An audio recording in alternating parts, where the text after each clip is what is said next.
जैसे कि कुछ लोग कहते हैं कि असदुद्दीन अवैसी जो है उसी नक्शे कदम पर चल रहे हैं जिस नक्शे कदम पर जिन्ना साहब थे, कि भाई वो हो सकता है आने वाले वक्त में कुछ इस तरह की तहरीक चलाएं कि साहब हमें तो आप अपना एक मुल्क और दे दो।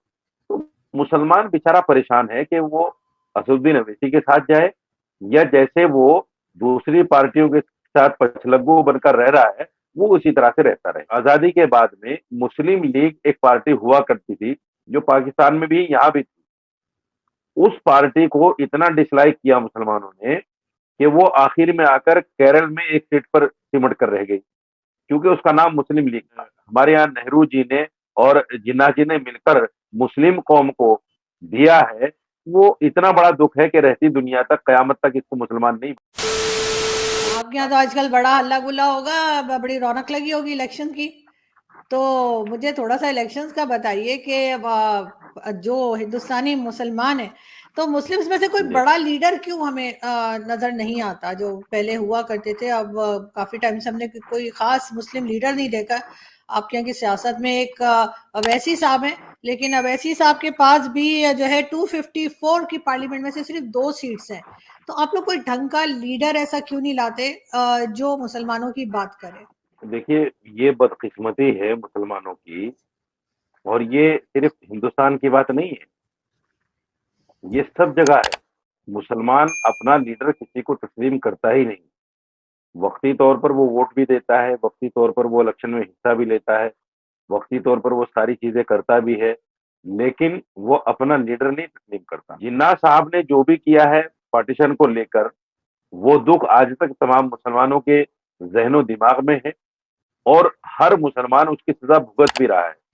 मैं समझता हूं कि सिर्फ हिंदुस्तान में नहीं बल्कि पाकिस्तान में भी उसका असर आज तक भी है, क्योंकि जितने लोग हिंदुस्तान से गए हैं उनको पाकिस्तानी लोग जो वहां के रहने वाले हैं उस इलाके के, वो आज भी उनको मुहाजिर बोलते हैं।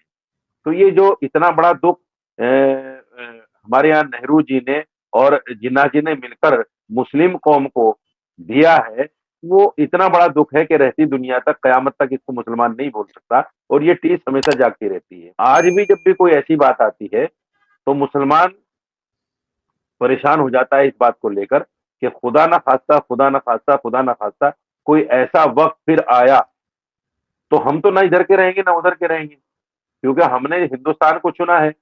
हम पाकिस्तान जा सकते थे, हम नहीं गए पाकिस्तान, हिंदुस्तान में रह गए।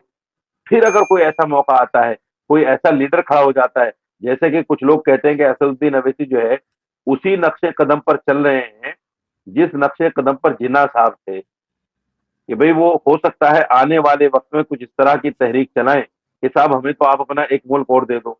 तो मुसलमान बेचारा परेशान है कि वो असदुद्दीन अवैसी के साथ जाए या जैसे वो दूसरी पार्टियों के साथ पछलग्गू बनकर रह रहा है वो उसी तरह से रहता रहे। वो परेशानी में लीडर अगर तस्लीम करे तो फिर ये सारी चीजें नहीं होती। बहुत सारे लीडर हिंदुस्तान में हुए हैं और हैं भी, लेकिन क्या है कि हिंदुस्तान की सियासत थोड़ी सी अलग है पाकिस्तान से।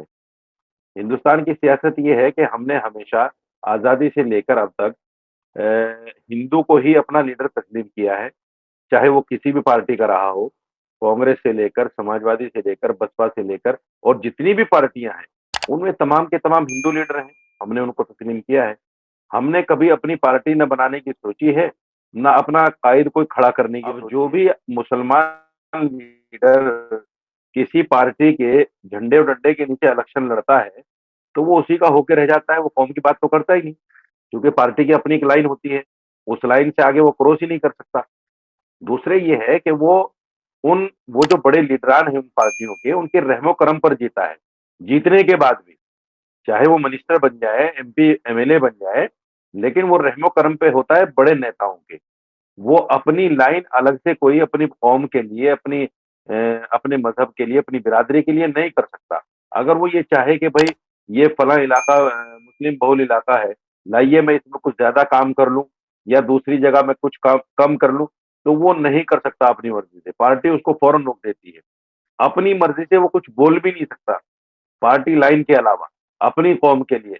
इवन पार्लियामेंट में खड़े होकर भी वो इस तरह की बातें नहीं कर सकता, क्योंकि ये हर पार्टी के अपने नियम है। हर पार्टी के अपने बायलाज हैं, वो उसी के हिसाब से अगर बोलने का मौका भी मिलता है किसी मुसलमान को, तो वो लाइन देते हैं कि आपको इन रहनुमा खतूत पर बोलना है, इसके अलावा आपको कुछ नहीं बोलना है। तो बेचारा मुस्लिम लीडर ना इधर का रहता है ना उधर का रहता है, इसीलिए मुसलमान उसको अपना लीडर तस्लीम नहीं कर पाते, क्योंकि वो किसी पार्टी दूसरी पार्टी का एमएलए या एमपी होता है या किसी पार्टी का मिनिस्टर होता है। वो मुसलमानों का नहीं होता, वो पार्टी का होता है। ये बड़ी बात है। के बाद में मुस्लिम लीग एक पार्टी हुआ करती थी, जो पाकिस्तान में भी यहाँ भी थी। उस पार्टी को इतना डिसलाइक किया मुसलमानों ने कि वो आखिर में आकर केरल में एक सीट पर सिमट कर रह गई, क्योंकि उसका नाम मुस्लिम लीग था। यही बात असदुद्दीन अवैसी के साथ में है। असदुद्दीन अवैसी साहब की पार्टी का नाम है मजलिस इत्तिहाद बैनल मुस्लिमीन, यानी ये तो खुल्लम खुल्ला मुसलमानों की पार्टी है।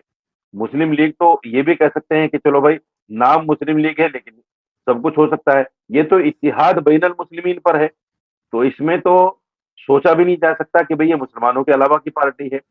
हिंदुस्तान में कोई भी पार्टी जो मुस्लिम नाम से हो, वो कामयाब हो ही नहीं सकती।